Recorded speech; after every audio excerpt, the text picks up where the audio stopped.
Aaron Rodgers is gone in Green Bay. You've probably heard that. You've heard that? You probably heard that. How does that change? Well, everything. How does it change the offense? How does it change the defense?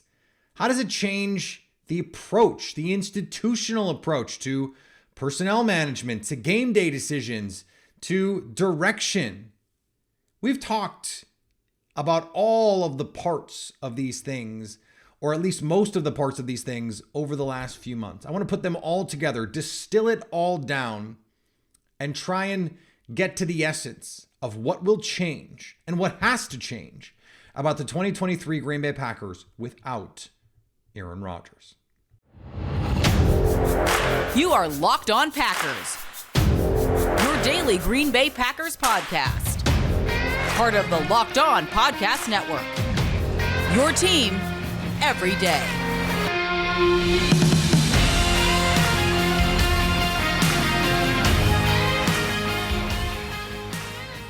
You are Locked On Packers, part of the Locked On Podcast Network, your team every day. I'm Peter Bukowski, and I cover the Packers for The Leap, a newsletter I would love for you to subscribe to. Follow me on Twitter, Peter_Bukowski. Follow the podcast on Twitter, Locked On Packers.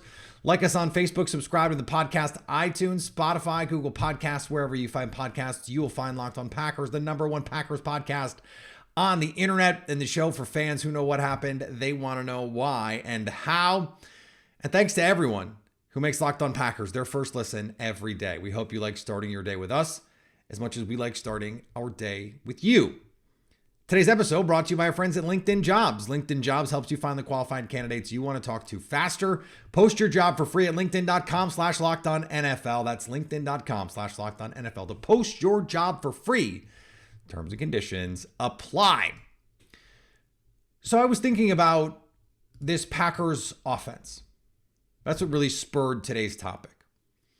And one of the reasons I was thinking about that in particular was I was thinking about the adaptation Matt LaFleur made for Aaron Rodgers.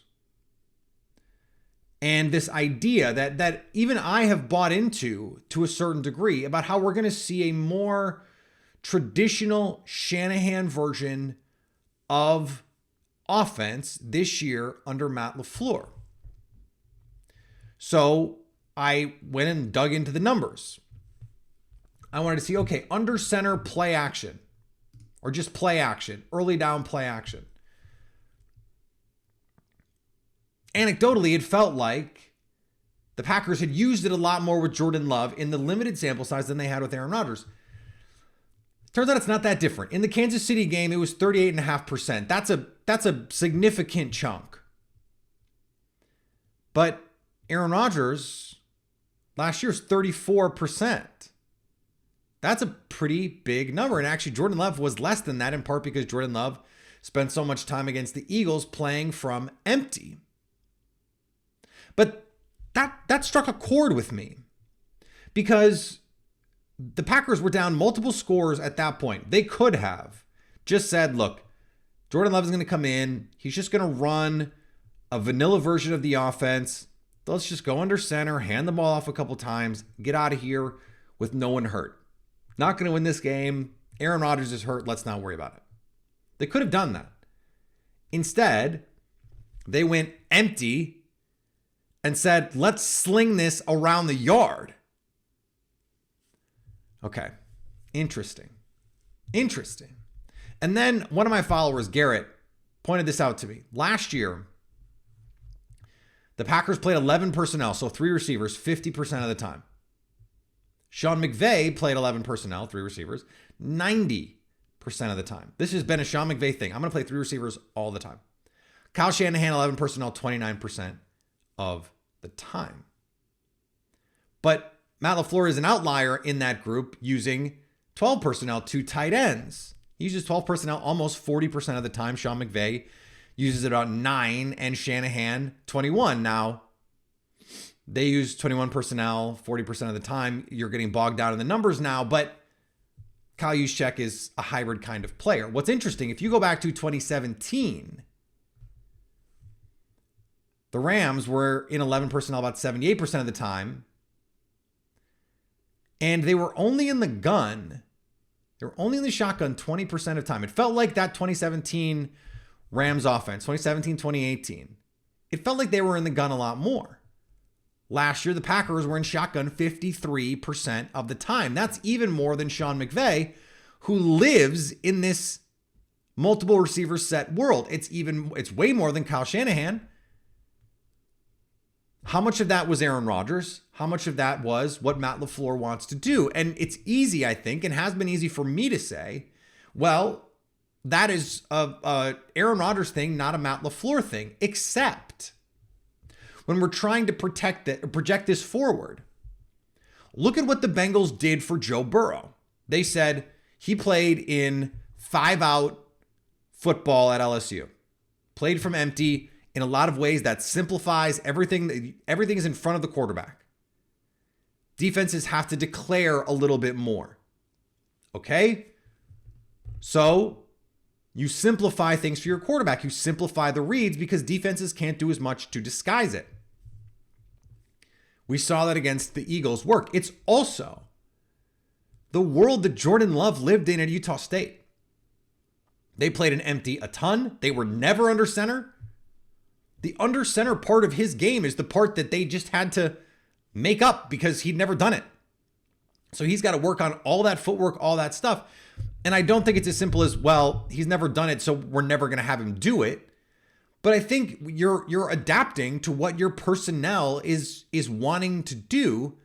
And I think Matt LaFleur has proven that they can do that. He also, in that 12 personnel look with 2 tight ends, you can play spread in that look. You can make it a de facto 3 receiver set. Romeo Doubs, Christian Watson, Luke Musgrave in the slot. You've got Tucker Kraft in line. It looks a lot like 11 personnel would look. It looks like that 3 receiver set, but instead of Allen Lazard in the slot, it's Luke Musgrave. And then you can run all the things you were running last year with Aaron Rodgers. Now, I think they're going to be under center more on first down. I think they're going to use more play action on first down. I think they're going to move the pocket more. I think they're going to be more diverse in the run game, incorporate Jordan Love as a runner, or at least an option as a runner. There are things that they can do offensively. I don't think you're going to see an offense that looks like the 49ers. They aren't built that way. They've never been built that way. And when you look at this draft, last year they played 12 personnel a ton. That has been a trend for Matt LaFleur wanting to do it more. They went out and they signed or they drafted multiple tight ends.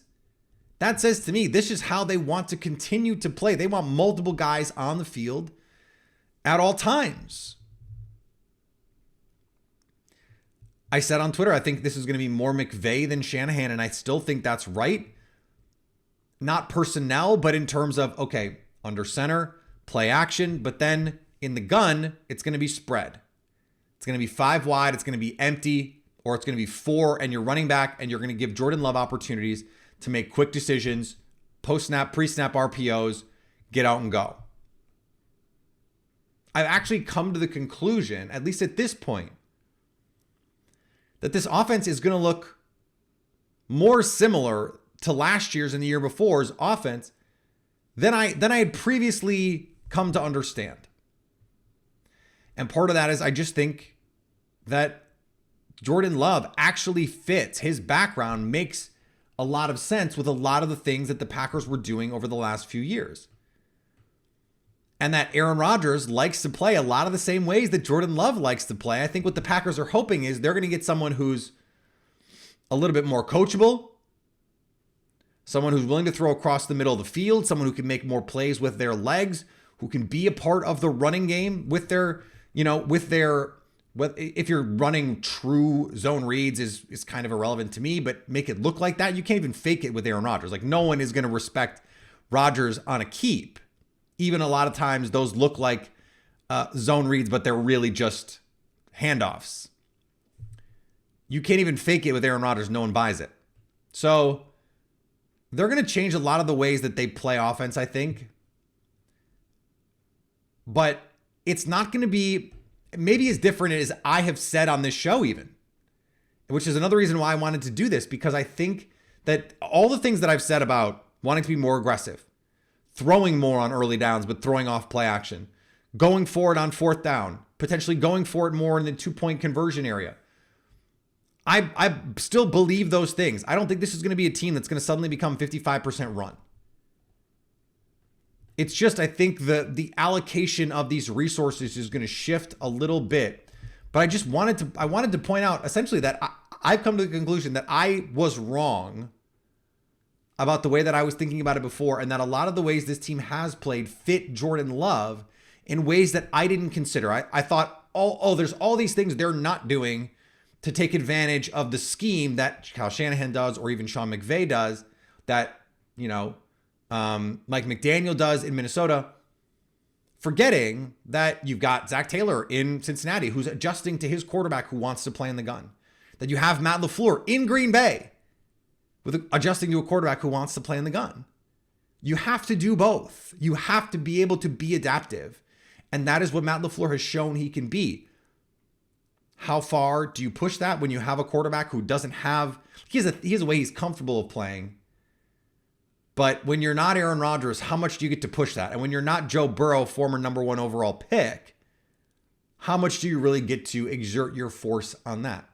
It's a fascinating question that we'll see.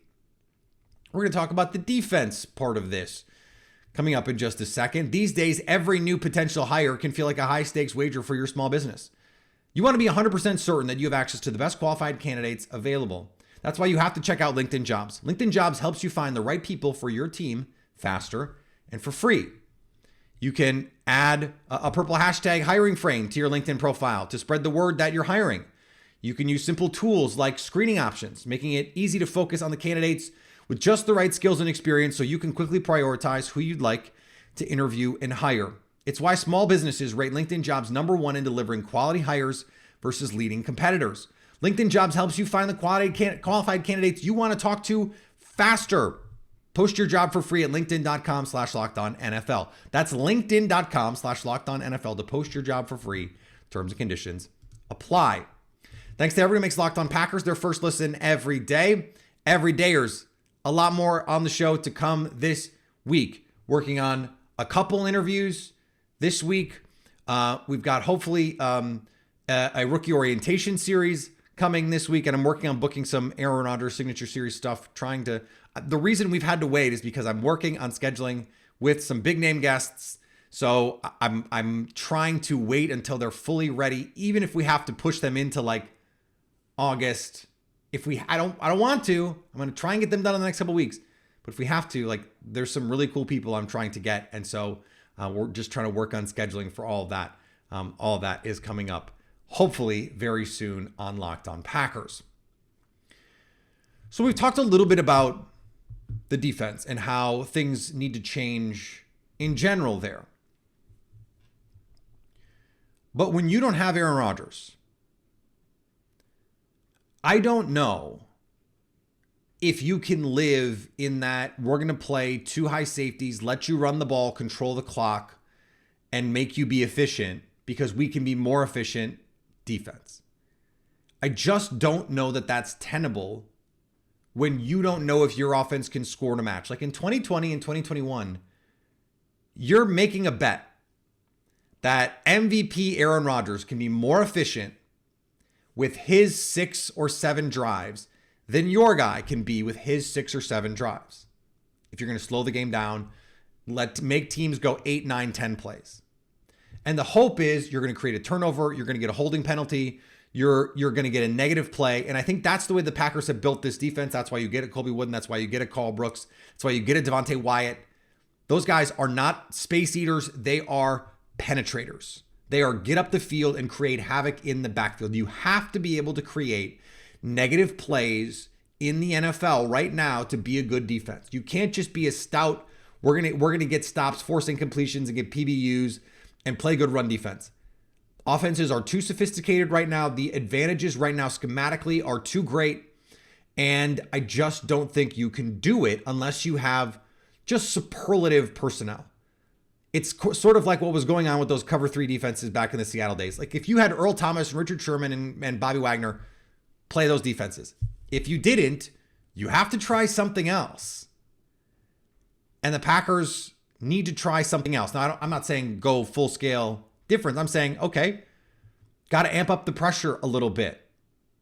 Maybe a little bit more of a run blitz look. They did a lot of things the last 2 years with Joe Barry and even Mike Patton too, where they would use simulated pressures to create free rushers with 3-man rushes. That's pretty cool. You can't live that way over the course of a season. You have to be able to create negative plays. But you also have to be able to create turnovers, which the Packers did in the second half of last season. If you're not creating turnovers, you have to create those negative plays. You can't just bank on getting stops on 3rd and 6, 3rd and 4. Over time, teams are going to get those plays. The average team averages like in that 5 to 6 yards per play range. So on the average play, you're just going to lose. On the average play, a defense loses. So you have to be able to create negatives, and you have to be more aggressive creating those negatives, which is why I get Devontae Wyatt as a draft pick. The day 3 defensive lineman that you went through. I understand trying to create negative plays. That's the idea. And your defense doesn't work in the modern NFL if you can't get takeaways. This defense, I think you need to be more driving the car on this. You need to be more proactive than reactive. Whether that means more press man coverage, whether that means more blitzing on a certain play. Maybe that's a run blitz on an early downs. There are myriad ways you could approach this. But you can't just bank on Aaron Rodgers bailing you out. You can't bank on winning 31-28. That, okay, well, if we let this team come down and go 8 plays, 80 yards, or 10 plays, 12 plays, 80 yards, and eat up 7 minutes on the clock, that the offense can just come back and match that score. That's not the reality that this team lives in anymore. And so you have to create more 3 and outs. You have to be able to get opposing teams off the field. And if you can't, that's going to be a problem. And so you have to find ways. You necessarily have to change the way that you play. And I'm not saying I have all the answers. I'm just saying it's going to require either you just playing better, and that's fine. Like, I think that's fine. Just play better. Like, totally. I'm never going to say don't play better, right? But I think when you're talking about defense, sometimes it can be hard because it's so game to game. Some teams are better at certain things. The Packers last year actually did a pretty good job defensively of creating 3 and outs. They were the 6th best team in the league creating 3 and outs. They were the 11th best team in the league creating or stopping points in the red zone. So situationally, they did a pretty good job, except here's the problem. 25th in DVOA and punts per drive. So although they created a lot of 3 and outs, they didn't. Those are the only punts you're forcing, is the team going 3 and out. So yeah, they're doing a pretty good job creating 3 and outs, but you're doing that 26% of the time. So that means the other 74% of the time, you're giving up a drive. And it's ending in points of some kind. 25th in forcing punts. 22nd in touchdowns per drive. That's not what you want. So it's good to be good in the red zone. It's good to force 3 and outs. But you have to be better in those other areas. You can't, okay, if I don't force a 3 and out, it's going to be a 12-play, 80-yard drive. Because that's what we saw a lot the last few years. And that is just not a sustainable way to play offense in any circumstance. But when you have a young quarterback who they're going to need more time to score, you don't know at this point, at least, how efficient they can be. And so that creates uncertainty all over the place about what you're actually going to be able to accomplish offensively. That means this defense is going to have to win them some games. Like, they're going to have to win some games 13-10 in ways that you hoped you didn't have to win with Aaron Rodgers. And that's in some ways why you can be okay. You can justify saying Lucas Van Ness first round pick. I get it. Because number one, he can create those negative plays, pass rush, sacks, pressures that force interceptions, sack fumbles, all those ways that you can affect the game as a pass rusher. And then as a run defender, he can do some things as well, can help you along the interior as a pass rusher. That's part of this diagram here. You have to change your approach defensively when you don't have Aaron Rodgers at quarterback. You just have to, and you have to play better. That's all part of the winning formula for the Packers this season. I want to talk about some personnel things and some, institutional, some franchise level approaches that may or may not need to change with Aaron Rodgers out the door. Before we get to that, today's episode brought to you by our friends at Bird Dogs. Bird Dogs make you look good. That's it. Bird Dog stretch khaki shorts are designed to fit slimmer through the thigh and leg to give you a truly sculpted look. They do the exact same thing as, say, Lululemon, but they fit better. And they fit better because they're not stiff, scratchy cotton. They're breathable. They're movable. I have the workout pair. I have a couple of the Oxford shorts, and I just bought another pair of the pants. I need to buy a couple more of the workout shorts because guess what? They make great pajamas because they've got the liner. They got the liner, and that's, for me, that's an important thing because then I can get up, play with my son, and I don't have to worry about like what I'm wearing if I have to get out the door and take him to school, or I have to run down the street because he wants to play soccer outside. I have something that looks like real clothes on, but they're pajamas for me, at least in that moment. So I love Bird Dogs. They are a multi-purpose tool in my house, to be sure. Go to birddogs.com/LockedOnNFL or enter promo code LockedOnNFL for a free Yeti-style tumbler with your order. That's birddogs.com/LockedOnNFL or promo code LockedOnNFL for a free Yeti-style tumbler. You won't want to take your Bird Dogs off. I absolutely promise you. And thanks for making Locked On Packers your first listen every day. Everydayers, go check out our series on the Leap right now. We're previewing the roster 1 through 90 to get to that 53-man roster. I have my piece out today. I'll have another piece on Friday. Jason's got one coming Wednesday. We're talking about the actual players that are going to be on this team in all likelihood coming up here. Guys who are not theoretical, guys who you probably don't need to care about after the first preseason game. No, we're talking about the real guys who are going to make the roster at this point. And go check out Locked On Sports today. It is our flagship all sports show. All the sports you need to know, the big stories in under 20 minutes. That is wherever you get podcasts. So this last piece is a team building approach. And we got the first glimpse of it this offseason. Is there a veteran receiver on this team? No. Is there a veteran free agent tackle that they signed? No. Did they let Adrian Amos go and not replace him with anyone? Yes.